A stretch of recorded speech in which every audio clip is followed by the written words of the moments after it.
Balik lagi di Bermain Bola, tempat kita bedah taktik, bongkar drama, dan adu argumen soal si Kulit Bundar.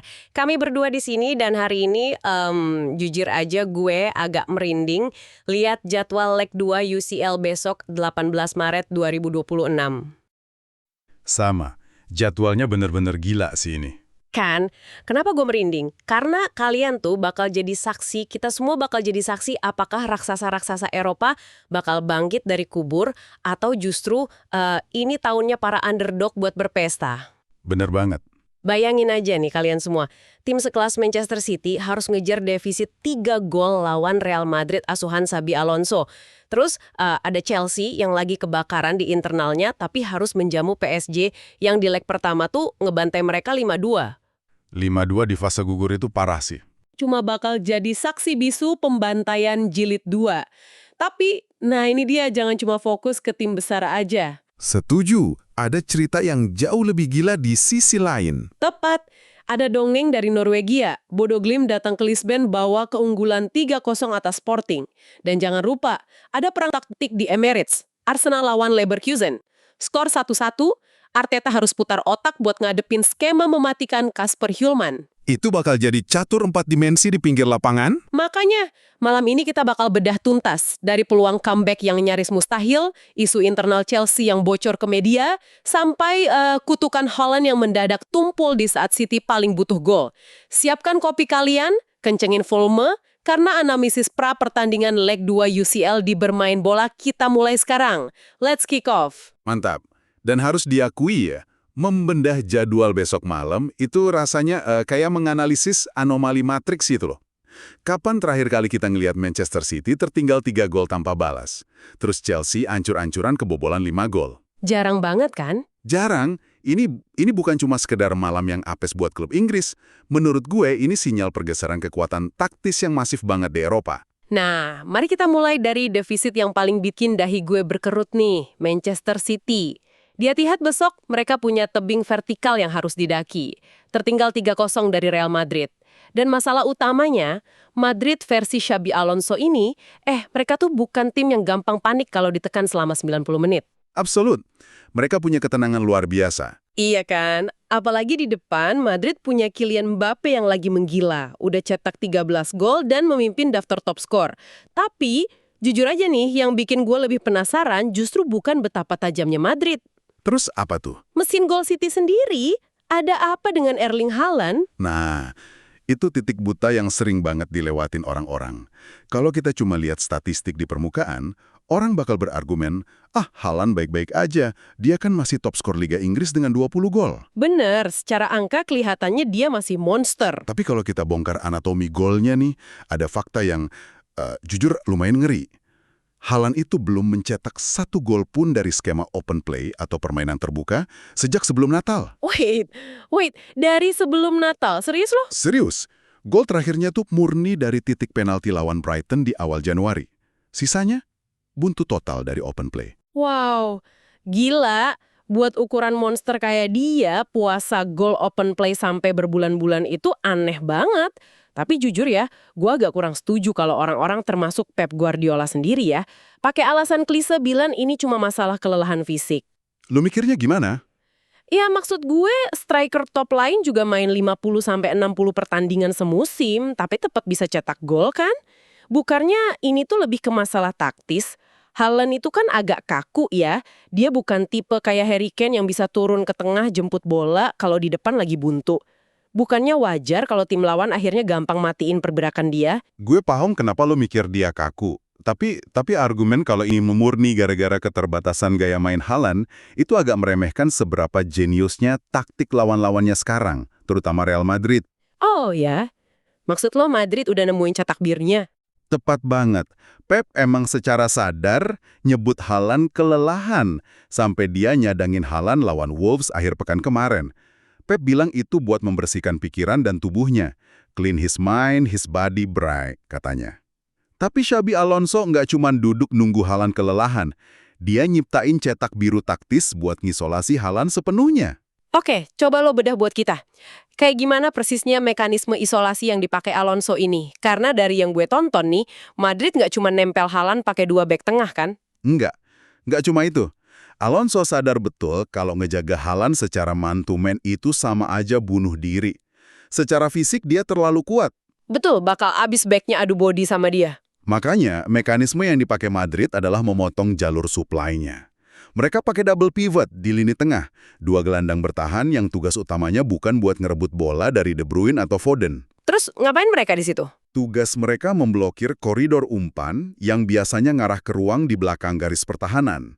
Ketika koneksi ini diputus, Haaland terpaksa lari ke ruang kosong tanpa bola berulang kali. Ini yang bikin dia hancur. Lari sprint 20 meter sebanyak 30 kali dalam satu pertandingan, tapi bolanya nggak pernah datang. Oh astaga, iya gue paham sekarang. Itu ngehancurin kakinya secara fisik, dan yang lebih parah, menghancurkan pikirannya secara psikologis. Gue dapet analoginya nih. Ibaratnya gini buat kalian yang lagi dengerin. Lu punya Smart TV, 8K paling mahal di rumah. TV ini tuh si Haaland. Kualitas layarnya udah nggak ada yang ngalahin lah pokoknya. Oke, terus? Tapi tim kayak Madrid ini nggak buang-buang tenaga buat mukul hancur layarnya. Mereka sadar itu susah dan buang energi. Yang mereka lakuin, mereka nyari router wifi di rumah lo, terus dicabut kabel HDMI sama internetnya. De Bruyne dan Foden itu routernya. Analogi yang sangat presisi. Iya kan? Sehebat apapun TV lo, kalau nggak ada sinyal yang masuk, ya layarnya bakal kosong melompong aja. Bener banget.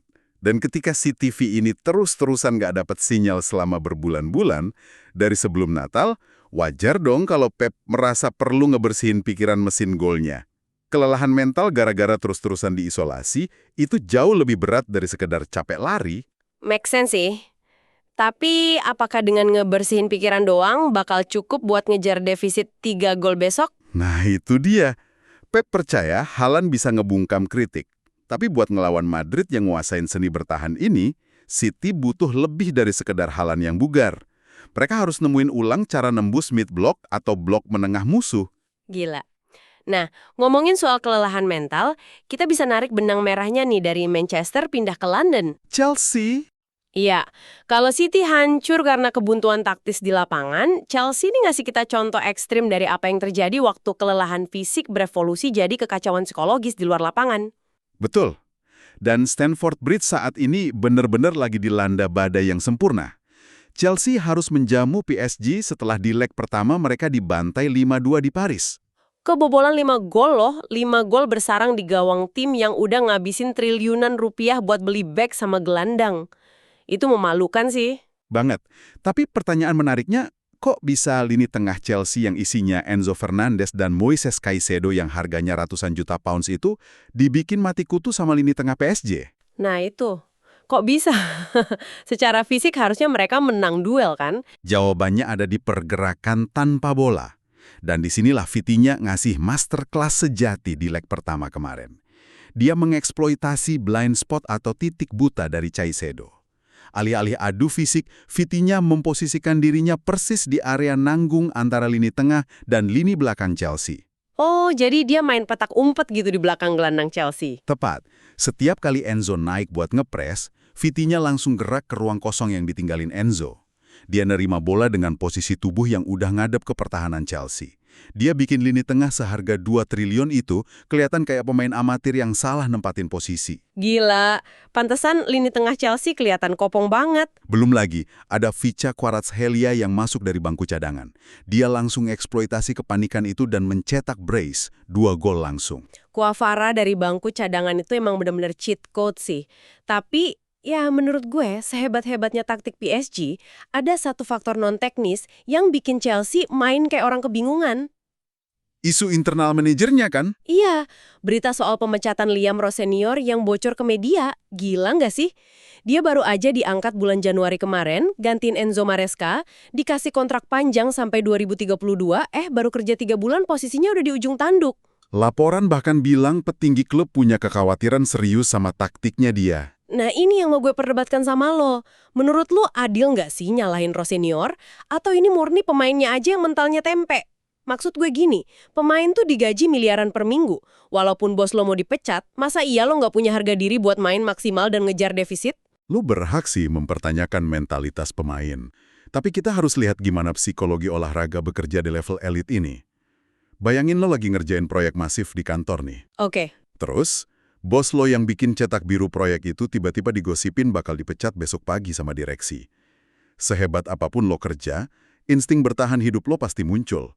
Lo bakal mikir, kenapa gua harus ngikutin rencana bos ini mati-matian kalau bulan depan bos baru bakal datang bawa sistem yang beda total? Oh, bener juga sih. Nah, keraguan sepersekian detik di kepala pemain ini yang dieksploitasi sama pemain lincah kayak Vitinha dan Quaffara di lapangan. Dapat gue maksud loh, buat kalian yang dengerin, ini tuh ibarat lo minta koki masak hidangan bintang 5, tapi dapurnya lagi kebakaran hebat.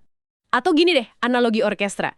Chelsea sekarang tuh kayak orkestra kelas dunia, tapi konduktornya baru aja dapat surat peringatan dari manajemen, dan beritanya nyebar kemana-mana. Metafora yang pas banget. Iya kan? Sehebat apapun pemain biolanya, katakanlah Cole Palmer gitu ya, mereka nggak bakal main pakai partitur yang sama lagi. Mereka main penuh rasa cemas, takut salah. Makanya Palmer yang biasanya jadi juru selamat, belakangan ini malah mainnya ampas atau cedera terus di momen krusial. Dan dari kacamata taktis, kekacauan mental ini adalah resep bunuh diri buat leg 2 besok. Chelsea butuh 3 gol. Artinya apa? Mau nggak mau mereka harus main nyerang gila-gilaan, narik garis pertahanan tinggi-tinggi.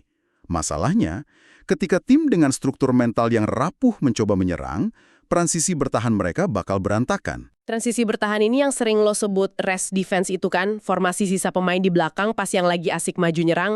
Betul sekali. Chelsea bakal ninggalin ruang sebesar lapangan terbang di belakang. Kalau mental lagi bagus, pemain yang maju bakal lari mundur barengan secara sinkron.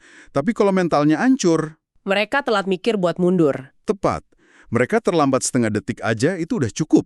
Di saat itulah pelari mematikan PSG Dembele, Barcola, dan Kvara. Tinggal nunggu satu kesalahan umpan dari Chelsea, terus boom! Serangan balik cepat. Stamford Bridge bisa jadi saksi pembantaian jilid 2. Suram banget ya prospek Chelsea ini. Oke, mending kita tinggalkan sejenak awan mendung di klub-klub super kaya yang lagi pusing ngurusin investasi triliunan mereka. Kita bergeser ke anomali terbesar di Liga Champions musim ini, Bodo Glimt. Dongeng dari Norwegia. Beneran bikin geleng-geleng kepala sih mereka ini. Datang ke Lisbon buat ngelawan Sporting dengan bawa keunggulan 3-0. 3-0 loh. Dan yang bikin makin gila, ini bukan cuma soal satu pertandingan hoki. Ini babak gugur Liga Champions pertama dalam sejarah klub mereka. Dan rentetan hasil yang mereka bawa ke titik ini tuh bener-bener nggak masuk akal. Emang siapa aja yang udah mereka libas? Lo bayangin, di fase playoff, mereka ngelumat Inter Milan 5-2. Terus selama fase kompetisi, mereka numbangin Atletico Madrid dan bahkan Manchester City. Gila. Tapi gue sempat mikir gini sih, apa jangan-jangan Bodo Glimt ini cuma modal hoki doang. Main parkir bus, numpuk 10 orang di depan kiper, terus ngandelin serangan balik sporadis, terus menang karena musuhnya frustasi, dan kedinginan aja main di Norwegia yang hawanya beku itu. Hati-hati kalau lo mikir gitu, data bakal ngebantah argumen lo mentah-mentah. Bodo Glimt itu sama sekali nggak parkir bus. Mereka ngedominasi lawan-lawannya lewat intensitas serang yang brutal. Oh iya? Nggak main bertahan mereka? Nggak sama sekali. Coba kita lihat motor utama serangan mereka. Jens Peter Hauge. Statistiknya gila. 6 gol dan 5 assist dalam 13 pertandingan. Tapi bukan itu aja yang menakutkan dari sistem mereka. Terus, apa yang bikin sistem mereka ini sejalan dan mematikan? Kalau kita lihat analitik tingkat lanjut, Hauge nyatetin 30 operan kunci dan 55 sentuhan bola di dalam kotak penalti lawan. Sepanjang turnamen. Lo dengar kan? 55 sentuhan di dalam kotak penalti musuh. Gila, itu angka buat tim yang ngurung pertahanan musuh dong. Tepat. Lo nggak mungkin dapat sentuhan sebanyak itu di kotak penalti musuh kalau tim lo cuma main bertahan murni. Ini bukti sahih kalau Bodo Glimt sukses mendesak garis pertahanan musuh mundur dan mereka nguasain bola di area berbahaya. Oke, ini menarik banget nih. Berarti pendekatan mereka super agresif. Tapi gimana caranya tim sekecil ini bisa ngeeksploitasi tim sebesar Sporting yang lagi on fire banget di liganya? Besok kan main di Lisbon, Sporting pasti bakal nekan habis-habisan nyari defisit 3 gol. Nah, ini kuncinya. Bodo Glimt ini jago banget manfaatin momentum musuh. Ketika Sporting nekan maju, otomatis garis pertahanan Sporting bakal naik tinggi banget kan? Benar, ninggalin ruang kosong di belakang. Disinilah letak jeniusnya Bodo Glimt. Waktu diserang, mereka nggak buang bola secara acak ke depan. Mereka pakai umpan vertikal cepat sebagai pelatuk atau trigger buat ngeksploitasi ruang kosong tadi. Dan ruang itulah yang langsung diokupasi sama Hauge dan penyerang Bodo lainnya. Wih, gua paham sekarang. Berarti taktik mereka ini ibarat olahraga judo ya. Judo? Gimana tuh maksudnya? Bodo Glimt ini nggak adu otot secara langsung. Mereka manfaatin tenaga dan agresivitas musuhnya buat ngebanting musuhnya sendiri. Semakin Sporting menyerang secara sporadis, semakin gede ruang kosong di belakangnya. Dan semakin gampang Bodo masuk buat ngehukum mereka. Gila sih, mereka ini udah bukan pembunuh raksasa lagi, tapi pelan-pelan bermutasi jadi raksasanya itu sendiri. Analogi judo lo tepat sasaran. Dan jangan lupa, bermain dengan status underdog dari kota kecil di Norwegia itu ngasih mereka kebebasan psikologis absolut. Mereka nggak punya beban, nggak ada media lokal yang maksa mereka buat juara. Kebebasan mental inilah yang bikin taktik agresif mereka bisa berjalan dengan sangat presisi. Gila, benar juga. Nah, kalau tadi kita bicara soal kebebasan taktis, sekarang kita masuk ke pertarungan murni. Laga yang ibaratnya main catur, tapi dengan kecepatan 100 km per jam. Arsenal ngelawan Bayer Leverkusen di Emirates. Ini bakal panas banget. Agregat sementara kan 1-1 ya. Kita ingat gol dari Kai Havertz dibalas sama Robert Andrich. Tapi di pinggir lapangan nih, ini adalah perang otak murni antara Mikel Arteta dan Kasper Holman. Setuju. Dan laga ini bisa dibilang yang paling susah diprediksi secara matematis. Kasper Hjulman ngelakuin revolusi senyap di Leverkusen yang benar-benar luar biasa. Iya nih, nginget sejarah mereka baru-baru ini tuh kacau balau kan sebelum Hjulman datang? Benar banget. Setelah Xabi Alonso pergi ke Real Madrid, Leverkusen sempat nunjuk Erik ten Hag. Dan kita semua tahu itu berakhir jadi bencana absolut. Ten Hag dipecat cuma setelah 2 pertandingan tanpa kemenangan. Habis itu Hjulman masuk, ngerombak puing-puing sisa Ten Hag, dan ngembaliin Leverkusen ke performa elit. Nah bentar, gue pengen tahu apa sih yang ngebedain Hjulman sama pendahulunya. Karena dari formasi yang gue lihat nih, dia tetap sering pakai formasi 3-4-3 peninggalan Xabi Alonso. Atau kadang berubah jadi 3-2-4-1 pas lagi nguasain bola. Apa dia cuma copy-paste kerjaan Xabi aja? Sekilas bentuk formasinya emang kelihatan sama, tapi filosofi di balik formasinya itu beda jauh. Hjulman itu jauh lebih agresif dalam transisi vertikal. Dia naruh Alex Garcia di tengah sebagai otak pengatur tempo. Dan Grimaldo di sayap kiri kan? Betul, Alejandro Grimaldo di sayap, yang musim ini aja udah ngemas 7 gol dan 4 assist. Bedanya sama era sebelumnya, Hjulman nerapin counter pressing yang jauh lebih mematikan saat kehilangan bola, dan dia tahu cara memanipulasi ruang sempit di sepertiga akhir lawan. Nah, ngomongin sepertiga akhir lawan nih, Arsenal tuh kan pertahanannya solid banget. Kalau Leverkusen cuma ngandelin kecepatan sayap doang, Ben White atau Gabriel pasti gampang banget matiin pergerakan Grimaldo. Ada nggak sih senjata rahasia Hjulman buat ngebongkar sistemnya Arteta? Ada. Senjata utamanya adalah menciptakan overload di ruang paruh atau half space. Oke, coba pelan-pelan nih. Buat kalian yang mungkin jarang dengar istilah taktik yang agak ribet ini, half space tuh apa sih dan gimana bentuk overloadnya? Gini, coba bayangin lapangan sepak bola dibagi jadi 5 lorong memanjang dari gawang ke gawang, 2 lorong ada di sayap, 1 di tengah persis, dan ada 2 lorong imajiner di antara sayap dan tengah itu. Nah, 2 lorong imajiner di antara bek tengah dan bek sayap inilah yang namanya half space. Oke, kebayang. Terus apa yang dilakuin Leverkusen di area itu? Di bawah arahan Hjulman, Grimaldo nggak cuma lari lurus-lurus aja di pinggir lapangan. Dia bakal motong masuk ke half space ini persis ke celah di antara Ben White dan bek tengah Arsenal. Oh, paham. Jadi dengan masuknya Grimaldo ke lorong imajiner itu, dia otomatis nyiptain dilema fatal buat Arsenal kan? Tepat. Coba lo jelasin gimana dilemanya? Gini kan, kalau Ben White ikut masuk ke tengah buat ngejaga Grimaldo, sayap kanan Arsenal bakal bolong dan pemain Leverkusen lain bisa lari bebas ke sana. Tapi kalau Ben White diam aja di pinggir jaga posnya, Declan Rice di lini tengah Arsenal bakal dikeroyok. Dia bakal kalah jumlah atau kena overload karena harus ngadepin Alex Garcia dan Grimaldo sekaligus. Maju kena, mundur kena. Deskripsi lo luar biasa akurat.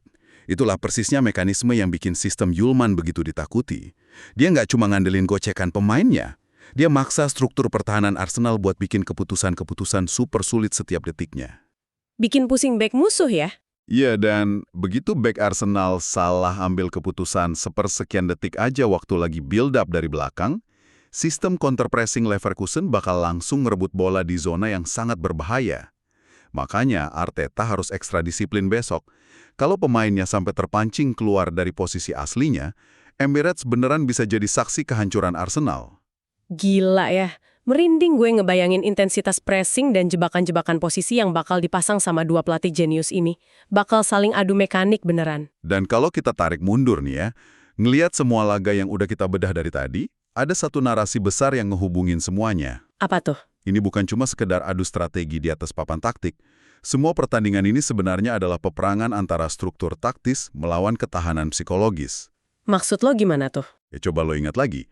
Kita ngelihat mesin taktik sehebat Manchester City mogok karena strikernya kelelahan secara mental. Terus kita lihat pemain seharga triliunan di Chelsea mendadak main kayak amatir gara-gara kondektor mereka kehilangan otoritas di mata publik. Bener juga sih. Tapi di spektrum yang berlawanan, kita ngelihat Bodo Glimt. Mereka main di bawah tekanan terbesar dalam sejarah klubnya, main di fase gugur UCL, tapi justru bisa tampil lepas tanpa beban. Ini kan memunculkan satu pertanyaan provokatif yang harus kita pikirin bareng-bareng. Pertanyaan apa tuh? Apakah di era sepak bola modern yang jadwalnya super padat dan pelatihnya pada obsesi sama data mikro, ternyata kejernihan mental dan bermain tanpa rasa takut salah itu jauh lebih mematikan daripada sistem taktis sehebat apapun. Wow. Karena pada titik tertentu ya, kayak yang kita lihat di kasus City dan Chelsea, sistem taktis yang paling mutakhir sekalipun bakal langsung runtuh berkeping-keping kalau kaki dan pikiran pemainnya udah nggak tersinkronisasi. Dalam banget itu. Bermain tanpa beban ternyata emang privilege terbesar di Liga Champions saat ini. Jadi itu dia peta kekuatan buat leg 2 UCL besok malam. Di atas kertas, PSG dan Real Madrid mungkin udah naruh satu kaki di perempat final. Tapi hey, ini Liga Champions. Selama peluit panjang belum bunyi di Etihad atau Stamford Bridge, keajaiban itu gratis buat siapa aja yang mau kerja keras. Pertanyaan besarnya buat kalian yang dengerin sekarang, dari 4 pertandingan besar ini, siapa yang menurut kalian bakal bikin kejutan paling gila? Apakah City bakal bangkit dan bikin Madrid nangis di Manchester? Atau justru Bodo Glimt yang bakal terus nulis sejarah baru dari Norwegia? Gue pengen denger teori-teori liar kalian. Pertanyaan besarnya buat kalian yang dengerin sekarang. Langsung aja meluncur ke kolom komentar di bawah. Dan buat kalian yang belum, jangan lupa klik tombol subscribe dan nyalain lonceng notifikasinya. Kita bakal balik lagi tepat setelah peluit panjang besok buat bahas siapa yang lolos dan siapa yang harus angkat koper dengan kepala tertunduk. Pertanyaan besarnya buat kalian yang dengerin sekarang, kami berdua pamit dulu, tetap pantau terus pergerakan si kulit bundar, jangan sampai kelewatan drama di lapangan. Sampai jumpa di ulasan pasca pertandingan besok. Hanya di Bermain Bola. Ciao!